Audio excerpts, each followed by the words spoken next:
ये है रेड सी, एक ऐसा रास्ता जो पूरी दुनिया को जोड़ता है, पर आज ये एक जंग का मैदान है। सुनने में अजीब लगेगा, लेकिन सब कुछ ठीक हो जाना ही शायद सबसे बड़ी मुसीबत लाएगा। समझते हैं कैसे? दुनिया का करीब 12% व्यापार, सोचिए, इसी पतले रास्ते स्वेज नहर से गुजरता है।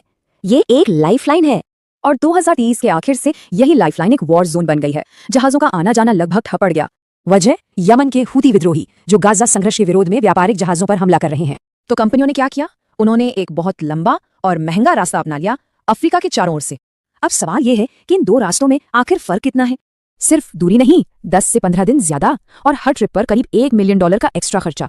लेकिन इस ग्रेट डिट्यूर की कुछ छिपी हुई कीमतें भी हैं, जो हमारे प्लैनेट और लोगों को चुकानी पड़ रही हैं।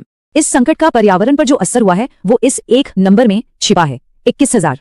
ये 21,000 मीट्रिक टन खतरनाक खाद है, जो MV रूबीमार जहाज के साथ डूब गया, एक टाइम बॉम्ब की तरह।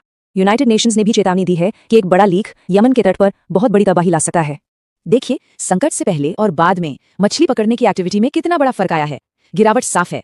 ये सिर्फ पर्यावरण की बात नहीं, करीब 5 लाख लोग जिनकी रोजी रोटी मछली पकड़ने पर है, वो अब खतरे में है।